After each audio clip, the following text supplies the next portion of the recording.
finally here. Right, there's probably some confusion, but yes you're getting canceled. Wait, so I'm not dead? Oh, no, of course not. It's much worse than that. Your career is dead. Oh, come on, I wouldn't go that far. That's... So it seems, based off of the stupid expressions on your face, you may or may not have a handful of questions. Well, I will spell it out for you, stupid. Oh, well, that's just condescending of you to say. Come on, man. You see, there was this one time, or maybe even more than one time, a number of times, a handful of times, where you were mad when playing Call of Duty, and you said f***. And then there was this other time when you forced your opinion on all of your viewers on how upset you were at Target. Oh no, they wouldn't let me buy my Lego set meant for children. Then most recently you complained. You complained about receiving free products. Free products to you. You, the person which is receiving special treatment, complained that boxes were damaged in shipping. Something completely and utterly out of the hands of LEGO. That seems like quite the laundry list there. You could call it a laundry list. I have a different name for it, and I'm sure your critics have a far, far harsher term for it. Well. How the turntables... Can you believe it, after all these years, 2 Brickbusters on Bricklink YouTubers and the Brick Queen, and here we are, Brickbuster, MandRproductions. But I honestly feel like it's a necessary video for me to just be able to move on in my life, and that's kind of what this video is for. I feel like over the past couple years, I've grown a lot on YouTube and as a person, and it's been amazing. Wouldn't trade it for the world. And over the course of those 2 years, I've done some regrettable things, so we're gonna go through that today. Let's start with what I think in my mind is the worst thing that MandRproductions has done. Should I talk in the third person? It feels weird to talk in the third person. The Target rant. I can't bring myself to rewatch that video.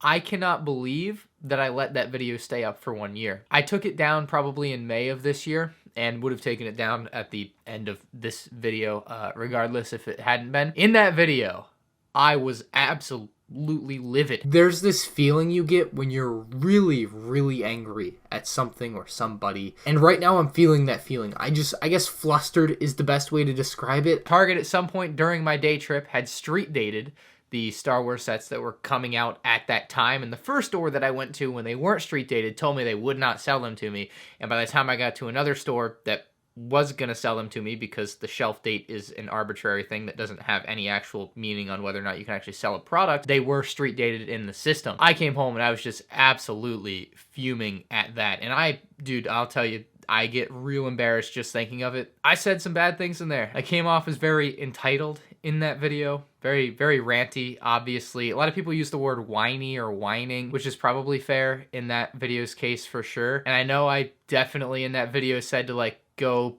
spam Target or something along those lines. And also not a great thing to have said. Definitely regret that one. Because Target's a store that I love. It's weird. Like, I still can't believe I got so worked up over that, because I literally go to Target at least once a week. Like, I literally just got back from there, 20 minutes ago from when I'm recording this right now. So, of all the stores for me to get completely irrationally upset at, Target, like, I still look back on it really confused at myself. It's a video I'm extremely embarrassed had existed. It's definitely something I do not look back on fondly. I don't know how I edited that and was like, good to go. Yeah, let's upload that one. Not to mention saying a lot of those things to begin with, but the mental gymnastics I must have taken, almost 2 years ago now, literally edit that entire video, which means I watched myself back saying everything that I said, and I was like, hell yeah, man, that sounds like a great thing to say.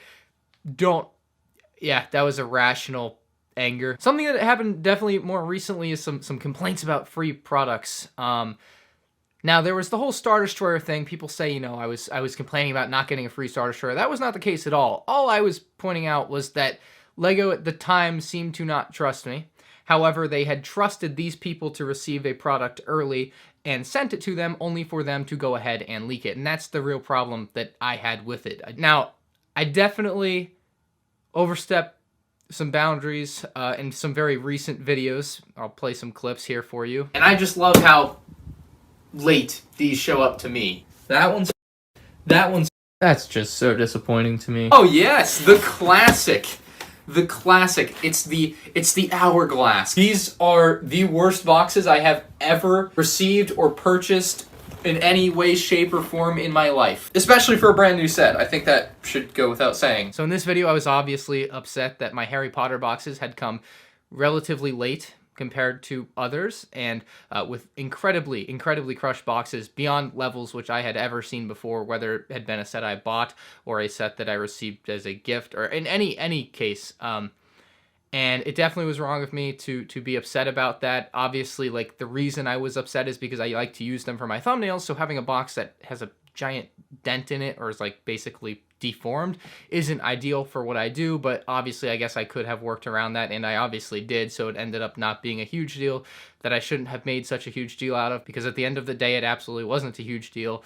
Just in the moment I got caught up and I thought it was a huge deal and I lost my shit. So I'd certainly like to apologize to the AFOL engagement team for that one and thank them for their understanding, because I did send them an email about that and they were very understanding. They're like, oh, we're sorry about that, and we'll try to make sure that doesn't happen again in the future, because I think LEGO definitely wants to send out good products, especially when it's review products that people are going to see. Like, you definitely don't want to give out the impression that, you know, if you order this set from lego.com that it will come up banged up like this, right? And when they sent me the Star Wars Summer sets, which was amazing, a blessing really to get all of those sets so early, and especially with everything going on in the world and all the release dates being changed, I made an astute observation after doing some counting that I was missing a set, and it turned out to be the AT-AT, and my reaction to missing the AT-AT was definitely a little much.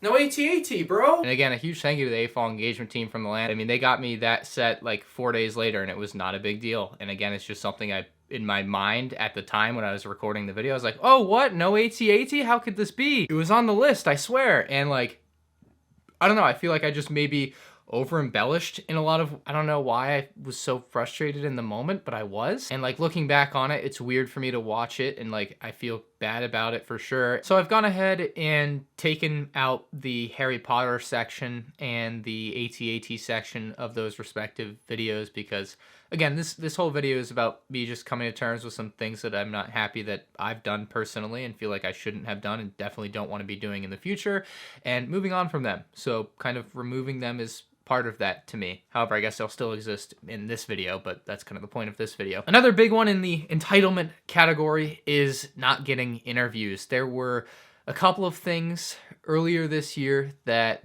just killed me inside, ate me up, and maybe that's where it should stay. It should just eat me up inside, and it's, you know, it's like not getting the starting position on your basketball team. You know, you worked so hard for it, and you just didn't get it. I definitely took it very much the wrong way when a couple of different websites dropped interviews that they had been granted to LEGO Star Wars designers, which was an awesome opportunity for them to interview them about the upcoming UCS Republic gunship and the upcoming 501st Battle Pack, or at the time upcoming. Now the release date has passed. But obviously those are two things that I am very passionate about and worked very hard to like try and make sure they would happen someday. And like, I'm really glad that one has happened and one is happening, and I'm very much looking forward to getting the UCS gunship, and as you can tell, continuing to collect 501st Battle Packs. But I definitely lost my cool on that for sure. I was very upset about not getting those interviews, and it's something that I need to learn to not be upset about. Like, you know, I didn't get it, need to work harder, you know, go through the proper channels and try to put myself in the best position possible to be able to be asked to do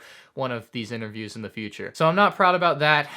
Definitely something I'm moving on from as well. Like, it sucks that I didn't get them. Obviously, it's something I wish I had gotten, but like, at the end of the day, not a big deal. Gonna move on from it in my life and try harder to be better in that aspect. Now let's talk the juicy drama. MandRproductions, known for starting drama. He's the worst, isn't he? Right, so as I've continued to reflect back on things from the past couple years, the one that I keep coming back to and feeling legitimately bad about doing is the Brick Show drama, if you want to call it that. So when the Brick Show got their channel deleted in the summer of 2018, which is a bad thing to happen to anyone, whether you like them or not, I definitely went way overboard with that. That was a lot. I probably shouldn't have even been making a video about it. Like, what did I have to do with their channel getting deleted? Nothing. Why did I have to make any input on it? I didn't. Like, modern day, it would maybe be like as part of like M&R News, and it would be a little bit more objective and not so, I mean, if you've seen the video, fill in the blank there, but that's a tough one. That one I'm taking down from YouTube as well, and I definitely want to apologize to Jason and Steven, whether you watch this or not, or this gets to you in some way. I'm really sorry about that video. Apologize for your channel being taken down. Definitely had to have hurt for sure. Years and years. Like, I know what it's like right now. Like, I've put 10 years of work into this channel. If it ever got deleted, it would be devastating, and like, I can definitely see that now. That must have sucked ass. And I guess I should apologize to the people that were in that video as well. The genesis of the video was getting the people's opinion on the deletion of the Brick Show's channel. And it was kind of like we were dancing on the grave. And that definitely wasn't appropriate for what had just happened, but that's what we were doing. And so for the people that were in that video and just, I walked up to them unprompted and I'm like, hey, the Brick Show's channel got deleted. What do you think? And like, I can definitely see some people in that video did not feel good about being in there for sure. So for those of you that were in there and maybe didn't want to be, I'm sorry for that, absolutely. But yeah, that was just a very unfortunate situation, and definitely should not have been celebrating in any way. Now, the other drama is the Jangbricks drama, or lack thereof, because Jang is not a drama person. He doesn't give into it at all. But earlier in 2020, Jangbricks said this. Rico Champagne, thank you very much for your contributions. I am taking my time and picking carefully when and where I do chats with others. And when I saw this, I seem to have made an astute observation that he omitted saying my name. And I took offense to that. Like, why wouldn't you just say exactly what the donation read, right? And I would think that most people would read exactly like that. I went on a pretty large rant about it on the podcast. Justin definitely tried to talk me down, but I was just having none of it. I'm sorry to Jang for doing that. I definitely shouldn't have gone that far off the rocker about it. I just made an observation about a video clip that I saw, and definitely may have absolutely run with it. Now, that being said, I'd love to take a page out of a fellow YouTuber's book. My primary focus has to be on y'all. Now, there's a few miscellaneous and loose tight ends I feel like are worth covering that MandRproductions has done. Some of these I don't have clips to prove, but have been definitely brought up in conversations that I've seen being taken place on the internet. The first of which is that apparently at some point in a podcast on Bricks and Bits, I said that I don't believe in masks. And I feel like this is worth addressing because people are like, oh, how can this idiot be putting such a view out there when he has so many viewers? And I agree. If I was putting that view out there, I would be an idiot, and I shouldn't have been doing that. And I say a lot of things, right? I think that's worth noting, that as someone who makes as many videos and does, as many hours of podcasting as I do, I'm gonna say things that I just don't remember. And I can't tell you if it was in the context of a joke. I would like to assume it was, because that's definitely not the way that I feel. I own 3 masks. Got a nice cute Baby Yoda one, a Star Wars one, and a Universal Pride one. And I wear these every time I leave the house. Ever since like mid-June. And maybe I was a little late to the mask train, but like I definitely don't not believe in masks. Like, I think they are effective for what the scientists say they are effective for. I don't believe COVID's not real. I don't believe in any of that like crazy stuff. Yeah, I wear a mask every time I leave the house. I think you should too. It's a courtesy to everyone else. Another thing that I don't have a video clip for, but was another conversation topic for a lot of people, was that at some point I said COVID is not an excuse for Lego's production delays or lack thereof. At some point, I don't, again, recall where I say these things. Like I said, you live stream so much, you podcast so much, you just say a lot of stuff. Stuff comes up and you throw out weird opinions on things sometimes. If I said it in the way that people are inferring I said it, I'm sorry. I didn't mean it that way. I don't think that, like, obviously COVID has had an effect on Lego's production, like how much stuff they can produce, right? Like, stuff is limited in a way. But I think my overall point to that was, especially with the 501st Battle Pack, one of the things that I've noticed is that the Mexico factory, which produces sets for the United States, has been open since May. That is a fact. I know that. I've been told that by very, very trusted sources. And you can tell that because the Lego Avengers wave that came out in mid-June came from the Mexican factory. It boils down to the fact that Lego is not choosing their production numbers in what I believe to be a wise way. I think they made the same amount of 501st Battle Packs as they made the number of Knights of Ren transports, as they made the number of AT-ATs, right? They put everything on an equal footing when obviously something should have been given some quantity priority over the other sets, you know? And for that reason, everyone's bickering at each other in the community now because the File First Battle Pack is in such high demand and yet is out there in the same quantity as sets that aren't in such high demand. And LEGO should have probably allocated some resources a little bit smarter, a little bit better to produce more of the set that would ultimately be the most high demand set. Clearly, you could see this coming for 2 years, a mile away, that it would be the most purchased set, and LEGO has not met demand. And obviously you can make the it's a global pandemic argument, and yes it is, but to me it just boiled down to not producing the correct set in the highest quantity and cutting back on other things. Another thing that I feel really bad about, it's, you know, I posted some videos on YouTube, on my Call of Duty channel, you know, just me raging at COD, like as most people do at COD, and COD is a toxic game. And like over the years, I had picked up a word. That word was homophobic. I'm not homophobic. I have a pride mask. I wear this around. I have no problem. You do whatever the heck you want with your life. Like, that's for you to choose. I don't care at all. But I was saying a word that was obviously offensive to those people, and for a long time I had no idea what it meant, right? It was something I had picked up playing COD, and COD is incredibly toxic. But yeah, I said it as I raged at Call of Duty, at people that were cheating at the game, and I was just incredibly frustrated at them. And it wasn't a word that I meant as it actually means. It's just a word that I said, like, hey, you're a freaking loser, like, get out of it, you know? So that's definitely something that I have scrubbed from my vocabulary. And if I've ever offended anyone saying that on that specific COD clip that you may have seen, but I've tried to delete that because it definitely doesn't represent who I am or what I'm about, then I'm sorry to you. And I hope that, you know, you can move on with your life and be okay with it. Like, I have no hatred or ill will towards you. So yeah, I think that one's important for me to say too, because that's definitely not cool of me and anyone to be doing or have done. And to kind of wrap on this pseudo brickbuster, I want to leave you with a clip from the Weekly Slap, who is a Call of Duty YouTuber. And I just happened to watch this video this very week, and it's not even a video from right now, but it came up my recommended, and I'm like, okay, let's check it out. Let's see what it's got. And there was a quote that really resonated with me, and I think applies to anyone in their life in a lot of situations. So I think it's worth listening to here at the end. So I'm not going anywhere, guys. It's back to business as usual for me.